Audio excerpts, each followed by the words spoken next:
You can't do this. The community won't stand for it. We have all the permits. This is perfectly legal. Permits don't mean you can destroy our neighborhood. Right here, the access point. Understood. That's a clear path. Good. Secure it. Yes, ma'am. Proceed on my mark. Copy that. The soil here is disturbed. These stakes mark the perimeter. What do you think caused this? We'll need to cordon this off. Agreed. There's a certain kind of arrogance that festers inside suburban homeowners associations. It starts small, a warning letter about grass height, a passive-aggressive email about mailbox colors, and then it metastasizes into something far uglier. In my case, it turned into land theft. I bought the property 3 years ago, a narrow but valuable 5-acre strip bordering the manicured edge of the Willow Ridge Estate subdivision. The community itself looked like a postcard for upper-middle-class perfection symmetrical lawns, beige stucco homes, and a decorative wooden fence that ran like a spine along the back of the neighborhood. Beyond that fence was my land. Willow Ridge Estates was governed by the notoriously rigid board led by its self-appointed Queen Cho President Marlene Whitaker. Marlene had ruled the subdivision for nearly a decade, weaponizing bylaws like a general with a codebook instead of a constitution. Her name circulated in local Facebook groups like an urban legend, the woman who fined a retired couple for hanging wind chimes that were tunnelly inconsistent with community harmony.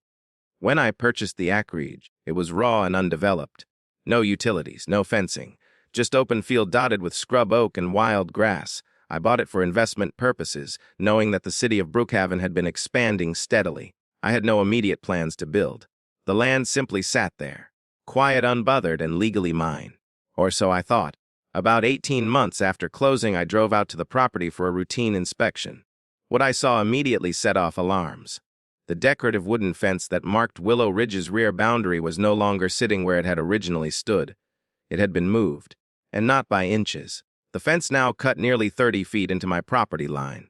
Behind it, the HOA had cleared brush, laid sod, installed a small playground structure, and even poured a concrete walking path. A bright blue sign labeled the area Willow Ridge Community Greenway.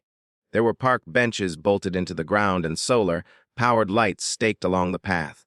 They hadn't just nudged the fence. They had annexed my land. At first, I assumed it was a surveying mistake, something bureaucratic and fixable. I contacted a licensed surveyor, who pulled official county records and performed a fresh boundary analysis. The results were crystal clear. The AOA's new greenway sat entirely on my property. No easement, no permission, no sale, just occupation. I sent a certified letter to the HOA board with copies of the survey attached. I kept the tone professional and factual. I expected a formal apology, maybe some embarrassment, followed by immediate removal of the encroachments. Instead, I received a response that would set the tone for everything that followed. The letter came from the HOA's legal committee, signed off by Marlene herself. It claimed that the community had maintained the disputed section of land, openly and continuously, and therefore had rights to it under adverse possession principles. They asserted that the greenway improvements were made in good faith for the betterment of neighborhood property values. In other words, they were keeping it. I was stunned. Adverse possession requires years of continuous, hostile occupation, far longer than the timeline involved. They had built the greenway less than a year prior. The arrogance in their letter was breathtaking. That's when the fines began. Within 2 weeks, I received a violation notice stating that overgrown vegetation on my remaining property posed a visual nuisance to Willow Ridge residents. Another notice accused me of failing to maintain structural harmony along the fence line, the very fence they had moved. They were trying to pressure me. Neighbors started whispering when I visited the property. I caught residents watching from behind blinds. A couple walking their dog along the stolen path made deliberate eye contact, as if daring me to challenge their new amenity. And at the center of it all was Marlene Whitaker, confidently presiding over what she clearly believed was a territorial victory. What she didn't know, what none of them knew, was that I had something far more powerful than HOA bylaws. And by the time this was over, every illegal structure they had built would be gone. If Chapter 1 was about discovery, Chapter 2 was about documentation. I knew better than to react emotionally. HOA boards thrive on intimidation and theatrics. They expect homeowners to either cave or explode. I did neither. Instead, I built a file, and I built it carefully. The first thing I did was commission a second independent survey from a completely separate firm. I wanted zero ambiguity. When the new report came back, it confirmed the first survey down to the inch. The Willow Ridge Estate's fence and every improvement behind it, Playground, concrete path, lighting, sod. Sat squarely on my land, 30 feet deep across nearly the entire rear stretch of the subdivision, over an acre total. That wasn't a misunderstanding. That was deliberate expansion. Next, I pulled county permit records from the city of Brookhaven. That's when things became interesting. There were no permits filed for a playground installation, no permits for concrete work, no applications for land disturbance or grading in that section. The HOA had not only trespassed, they had built structures illegally. I compiled everything into a formal demand packet. 2 surveys, satellite images, county property maps, permit search results. I sent it certified mail and email to every board member, copying the HOA's attorney and the city zoning office. The letter was simple. Remove all encroachments within 30 days or face legal and regulatory consequences. That's when Marlene escalated. Instead of responding privately, she weaponized the neighborhood. At the next HOA meeting, which I attended, she presented a slide deck portraying me as an absentee investor threatening community stability. She framed the Greenway as a long-term beautification project that had always been considered common boundary space. She even suggested I had purchased the land, knowing it functioned as community property. The room applauded her. Homeowners stood up and complained about how the Greenway improved their daily lives. Parents praised the playground. Joggers described the walking path as essential to their routines. The emotional manipulation was masterful. Marlene never mentioned the surveys. She never mentioned permits. She didn't need facts. She had sentiment. When it was my turn to speak, I presented copies of the surveys and calmly explained the timeline. I outlined the lack of permits. I clarified adverse possession law in Brookhaven County, noting the statutory period required decades of continuous occupation, not months. The mood shifted, but Marlene didn't flinch. She smiled tightly and stated that the board's legal counsel believed they had a defensible claim. She announced that the HOA would not remove the Greenway voluntarily. 2 days later, I received notice that the HOA had placed a line warning against my property for maintenance neglect and community impact damages. They were attempting to create financial leverage. That was the moment I stopped viewing this as a neighborhood squabble. This was organized encroachment, backed by intimidation, so I stopped playing defense. Through a business associate, I contacted a land use attorney with prior experience handling federal easement disputes and jurisdictional boundary conflicts. During our consultation, he reviewed the documents and leaned back with visible disbelief. The HOA had made a critical mistake. My property wasn't just private land. It bordered a federally managed utility corridor connected to a nearby National Guard training facility outside Brookhaven. While my parcel was not federal land, the buffer zone between my acreage and the training corridor was subject to strict access and grading restrictions. By extending their greenway into my parcel, the HOA had unknowingly built recreational infrastructure within proximity to a restricted oversight area that required compliance notifications for development. They hadn't filed any. My attorney made a single call to the Regional Army Corps of Engineers Liaison Office to clarify reporting obligations. Within a week, inspectors requested documentation of all recent land disturbances in the boundary sector, including mine. I provided the surveys, and then everything changed. Because when federal oversight agencies get involved, a president stopped smiling. The notice went up on a Tuesday morning. Bright white paper, laminated against the wind, stapled directly onto the blue Willow Ridge Community Greenway sign. It bore the insignia of the U.S. Army Corps of Engineers liaison office tied to the nearby National Guard training corridor outside Brookhaven.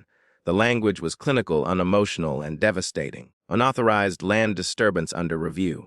Pending compliance investigation. Immediate halt of use recommended. By that afternoon, the walking path was empty.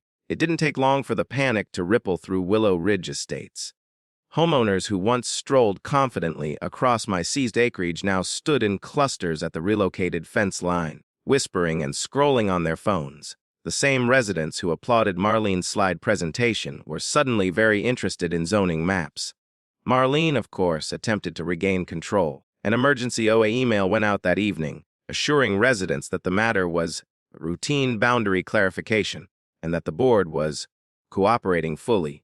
She downplayed the federal involvement as a bureaucratic misunderstanding triggered by incorrect information provided by a third party. That third party was me. But this time, she couldn't spin her way out of it. 2 days later, inspectors arrived in marked vehicles. They photographed the playground structure. They measured the concrete path. They flagged the solar lighting stakes. Most critically, they assessed the grading work done during installation. The brush clearing had altered runoff patterns near the restricted buffer zone, something that required environmental notification filings the HOA had never submitted. The arrogance that fueled their land grab had blinded them to due process. I watched from my side of the property line as Marlene approached the officials with a binder clutched tightly to her chest. Her posture was rigid, her movements sharp. The confident HOA president who once weaponized bylaws was now reduced to reactive explanations. The inspectors were polite but unmoved. Their questions were precise: who authorized the grading? Where were the permits? Why was there no federal notification given proximity to the training corridor? Marlene didn't have satisfying answers. Within a week, the next notice arrived. This one more severe. It cited unauthorized development within a monitored zone and referenced potential penalties for noncompliance. While my land itself wasn't federal property, the grading impact within the oversight buffer triggered review authority. The HOA had stumbled into regulatory territory far beyond decorative fences and mailbox paint codes, and residents were furious. The neighborhood Facebook group, once a shrine to Marlene's authority, turned hostile. Homeowners demanded to know why the board had not verified boundary lines. Some asked whether HOA funds had been used illegally. Others worried about fines being passed down through special assessments. For the first time, Marlene wasn't controlling the narrative. She attempted one last maneuver. A certified letter arrived at my address proposing mediation. The board offered to purchase the disputed strip at fair market value in exchange for resolving all complaints and withdrawing federal inquiries. It was dressed as diplomacy. It was desperation. They hadn't offered to buy the land when they thought they could steal it. They only offered once consequences appeared. I declined, because this was no longer about money. They had built illegally. They had fined me. They had attempted a lion. They had mobilized neighbors to intimidate me. And now federal compliance officers were documenting every violation. But what Marlene still didn't understand was that the investigation was only the beginning. Because once official reports are filed, enforcement doesn't negotiate. The official compliance order arrived certified and unmistakable. Unlike the earlier inspection notices, this document carried weight. It referenced federal oversight guidelines tied to the monitored buffer adjacent to the National Guard training corridor outside Brookhaven. It outlined unauthorized grading, unpermitted concrete installation, and recreational structures placed within a review-sensitive proximity zone. And at the bottom, in language stripped of all suburban politeness, it mandated corrective action. Remove all unauthorized improvements. Restore the land to pre-disturbance condition. Deadline 45 days. Failure to comply would trigger escalating fines and potential referral for further enforcement. The moment the order was posted on the Greenway sign, Willow Ridge Estates fractured.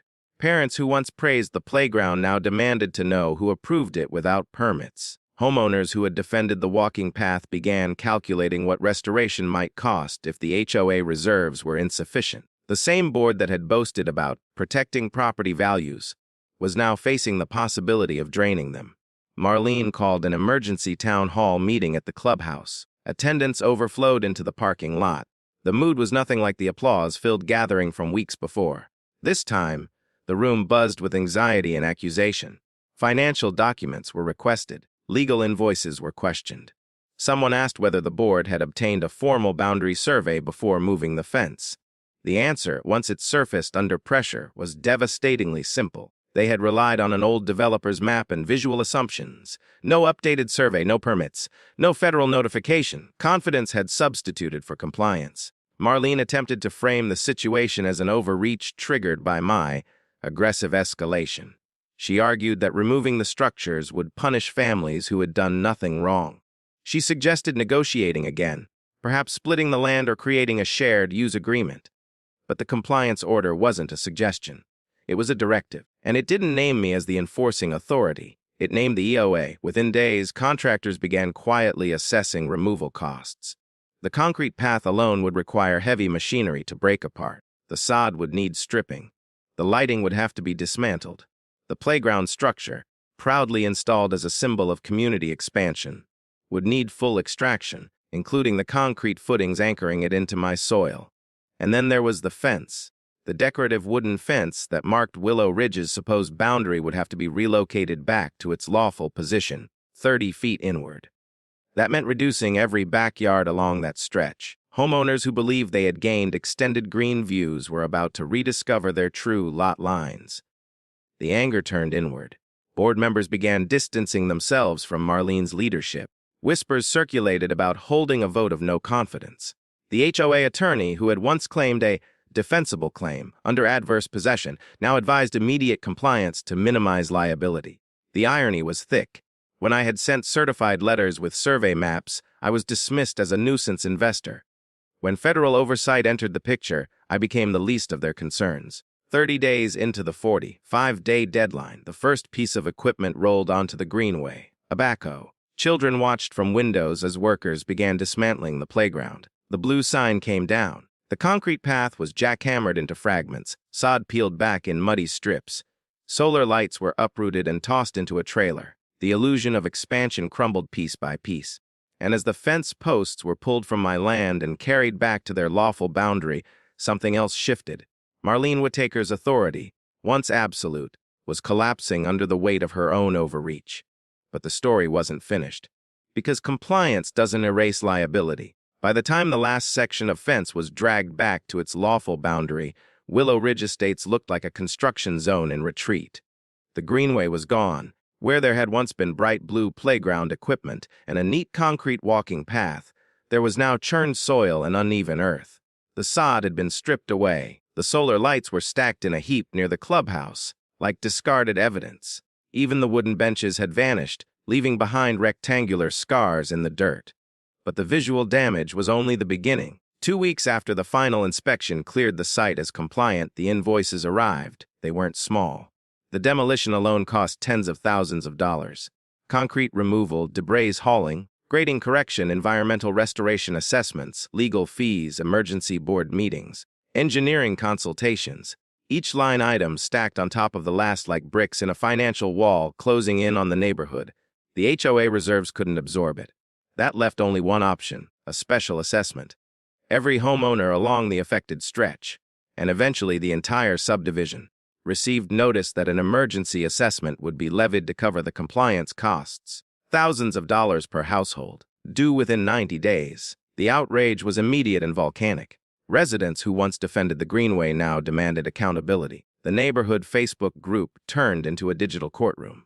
Financial spreadsheets were dissected. Screenshots of past OA newsletters boasting about the new community amenity, resurfaced with bitter commentary, and at the center of every thread was Marlene Whittaker. Questions piled up. Why was no survey ordered before moving the fence? Why were no permits pulled? Why was federal proximity never reviewed? Why had legal counsel assured residents the claim was defensible? Marlene attempted to maintain composure in public statements. She framed the assessment as an unfortunate but necessary measure to protect long-term property values. She emphasized that the board had acted in good faith for community enhancement. But good faith doesn't refund bank accounts. Homeowners began organizing. A petition circulated calling for a vote to remove her as HOA president. Board members who once echoed her confidence now avoided standing beside her at meetings. The attorney who had supported the adverse possession argument issued a carefully worded memo distancing the firm from operational decisions made by the board. The isolation was visible. Meanwhile, my property sat restored and quiet. The land that had been seized was once again open field. The boundary markers were clear. Fresh survey stakes stood where the greenway had once stretched. I posted private property signs along the lawful line, not as a taunt but as a statement. The message was simple: ownership matters, and I wasn't done. Because while the HOA scrambled to cover demolition costs, my attorney had been reviewing another aspect of the situation. Trespass, unauthorized land use, grading impact, attempted lien intimidation, false claims of adverse possession. Compliance with the federal order resolved regulatory violations. It did not resolve civil liability. A formal demand for damages was drafted, not inflated, not theatrical, but precise. It itemized the period of unauthorized occupation, the cost of legal defense, the interference with my use of the land, and reputational harm stemming from the lion threat. When that letter reached the board, it hit harder than the backhoe ever had. The neighborhood was already bleeding financially. Now there was potential litigation on the horizon. Emergency meetings were scheduled again.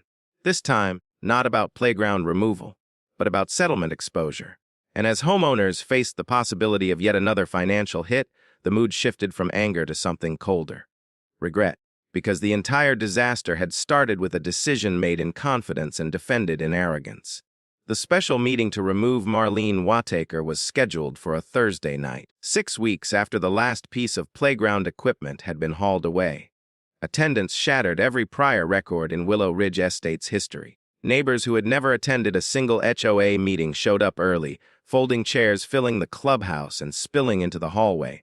Financial strain has a way of awakening civic participation. The special assessment had already begun draining savings accounts. And now, with my formal demand for damages circulating quietly among homeowners, the possibility of another payout hung heavy in the air. Marlene sat at the front table, posture still rigid, expression controlled but thinner than before. Gone was the polished certainty. Gone was the carefully rehearsed authority. In its place was someone visibly cornered by consequences she never anticipated. The board secretary read the petition aloud, a vote of no confidence based on financial mismanagement, failure to obtain proper surveys, failure to secure permits, and exposing the HOA to regulatory and civil liability.